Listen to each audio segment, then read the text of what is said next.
one more to me, I restore first unit, One more to me, I restore be. Second one, so I ready. Enter, third one also. Ebeba beka ho. No hwe nim se kana otwi enwie die. Na ya bibia wie kama. Ama dodo na nya eye anyina mo hodene.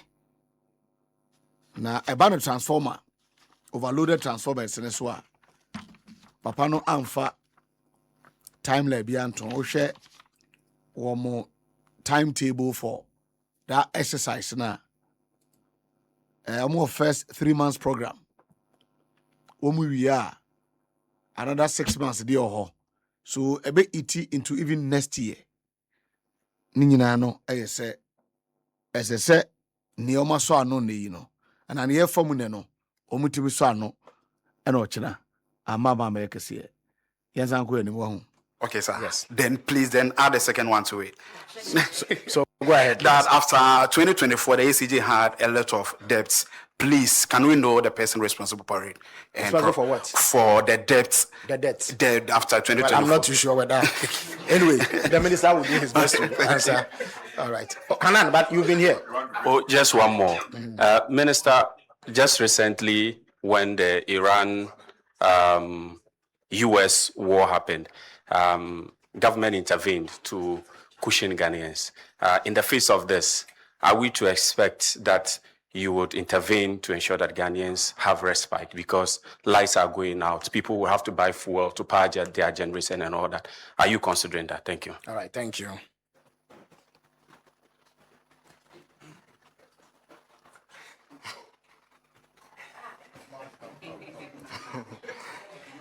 I love Radio Gold on 0.5.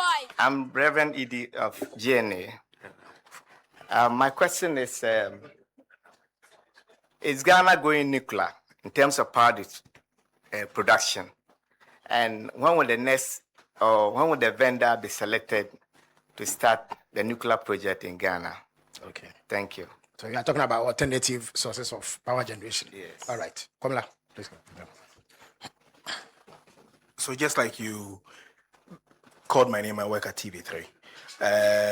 First, was the Akosombo facility insured? And what is the status regarding insurance of the various energy installations we have across the country? Then two, we have had in the past, somewhere 2024, the past administration said that they were doing Doom CSA. What is the situation as it stands now? Is it? I'm not sure that we are keen on sloganeering. No. It's not about this sloganeering. No. It's not about this sloganeering though. Yes. But it is what exactly the situation is, because there was the justification in the past that they needed to put the light off and then fix what the problem is. Well, Just I believe a the year minister or has so explained, down but he will the line. reiterate it for you. Yes. Yeah, as for that.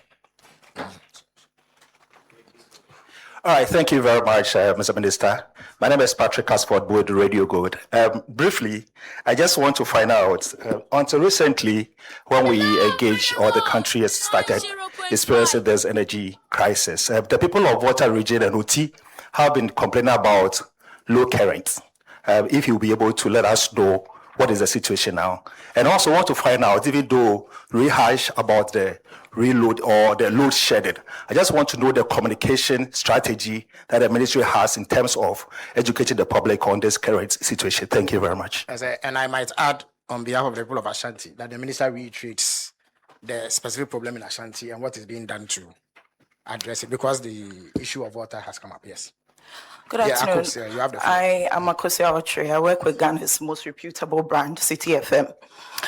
So, Minister, my question is simple. I want to know when last the Akosombo substation facility was inspected under your watch, in terms of when did it go through safety checks?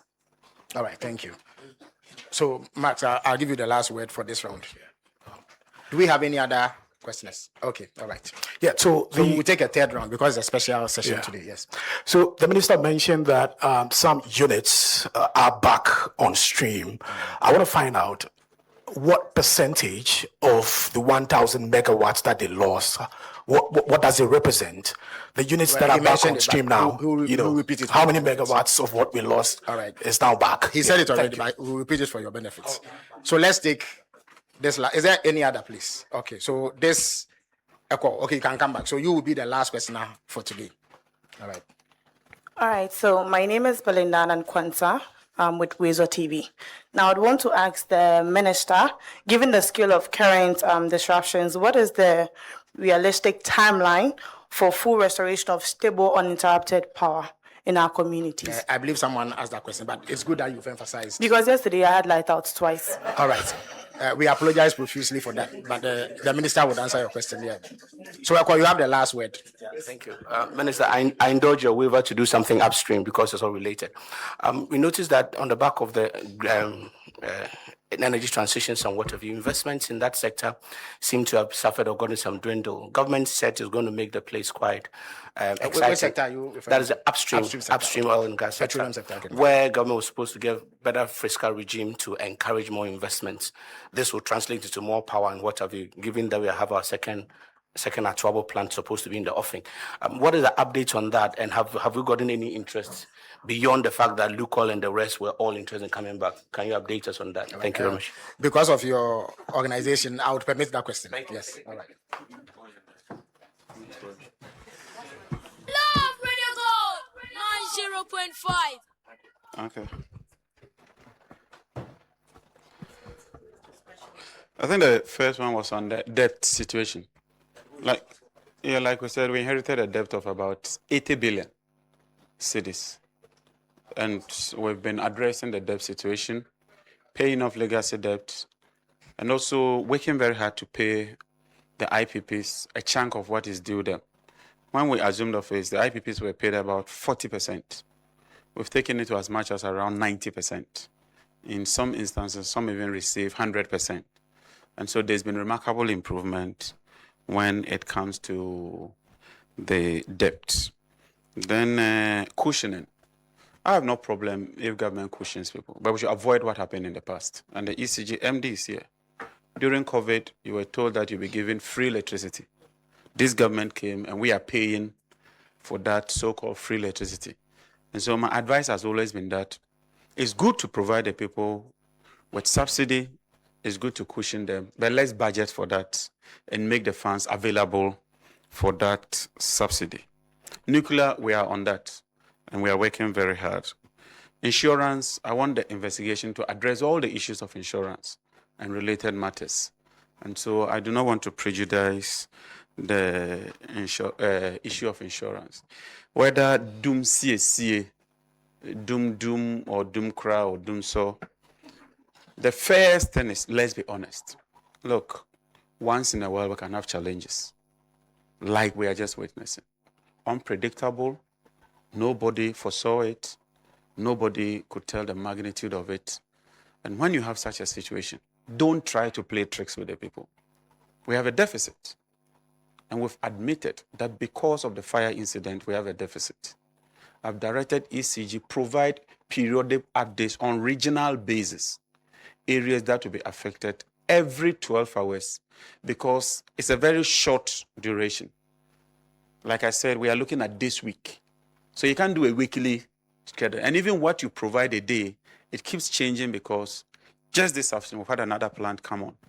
We are looking at another unit coming on. So we provide that periodic update. People are not happy. That's a fact. And I know that people are discerning. People are very discerning. Ghanaians have the wisdom. And they know that we have a legitimate, genuine challenge that is not of our making. And they know that we are putting efforts to address that. That is a better approach than telling the people that you are engaging in doom CSA. Volta region, we have a peculiar problem that we inherited. We operate 161 kV lines, 275 kVA lines, and 330. That section that you are talking about, they do not have any of these lines. And you can verify from the engineers. And so the voltages will be unstable since independence. But we are not just complaining. We are finding solutions. We've worked with Gridco. The immediate thing we are going to do is to construct a 1-6 line from Asiepe to Ho with improved transformers so that we take Ho off the old line and give them a dedicated line. Ho is a big consuming area. So when you take them off and you give them that dedicated line, the remaining smaller towns or communities would see a boost in the voltages. Then we go ahead with the long-term measure to address the challenge. And next week, we intend to go to Ho to engage or commence that exercise. So the people of Volta region, yes, I know that you've been suffering low voltages, including Oti, Otidamanko, Bimbila, all the way. And that's the spine we are talking about, and we are determined to deal with that. Inspection of the dams is a routine exercise. They keep inspecting the dam. Even with this challenge, they've quickly taken advantage of it and sent divers to inspect the dam. So the integrity of the dam will continue to inspect it. That is why we couldn't foresee this explosion and inferno. But I'm sure that the investigation will deal with that. And you are Kumasi. Oh, I said the containers. Let me deal with that. I said I'll deal with that. I saw containers. There are two issues: the Kumasi situation and its peculiarity, and what you have to think. Yeah, Kumasi has a peculiar issue. The network is very bad, and you can talk to every engineer. In fact, this work that I'm saying Advances is going to do should have ended in 2023. That is when they should have completed that. But it's dragged on. We have to do some investigation. We have a roadmap. And so we have the green light now with ECG to do that loop. It will bolster the transmission system.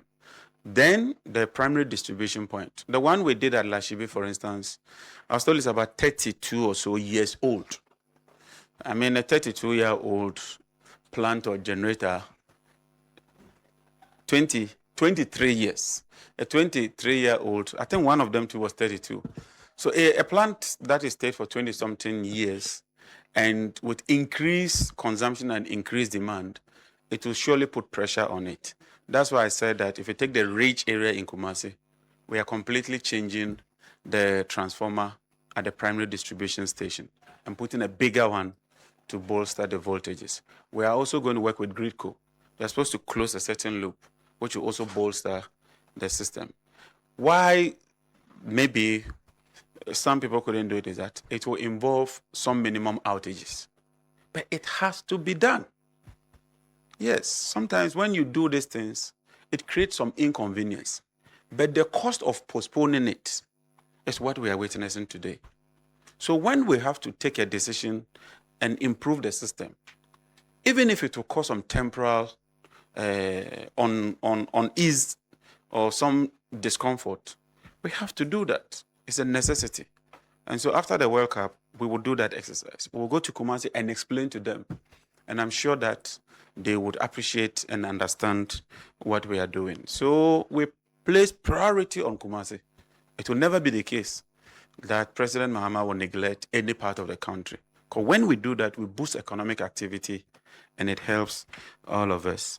ECG containers, yes. When I assumed office, and you can check from the records, I set up a committee to account for the containers.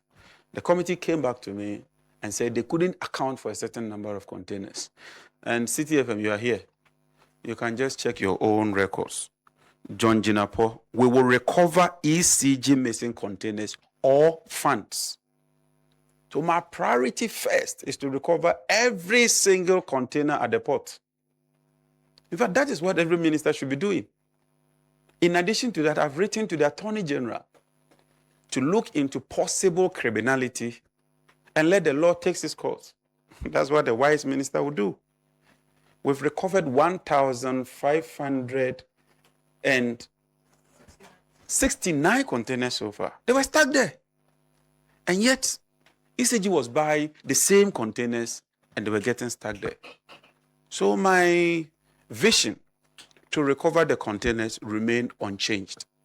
After we've recovered all the containers, we'll reconcile the figures with their manifest and with all their procurement. And if there are still challenges, we'll make that available. So we are really on course And we are doing what is needed, what is needful, and we are focused on that. Thank you very much. I love Radio Gold 90.5. Yes, in the upstream sector. Oh, yes. In the upstream sector, 90.5. we've increased gas production from Nigeria. We've increased gas from ENI. They're doing around 210. Today, they are doing 280. 280. Nigeria, they were doing about 70. They are doing about 100. Jubilee, they've gone to about 130. I mean, that's significant. In less than a year to achieve that feat on a three-pronged approach, it only means that you are really putting in place the measures. Like I said, this temporary situation, we are determined to deal with that. And we are going ahead to even increase more gas. We just signed a framework agreement with the Jubilee partners, 2 billion investment. We've signed another framework agreement with ENI, 1.5 billion investment. For the first time in 6 years, the continuous decline of our oil production this year will halt it and turn it around. With Look Oil, I have good news for you. Next week, I'll brief you. Something positive is happening. Very positive. We're making a significant headway, and we are determined to address that challenge. We are making the sector attractive.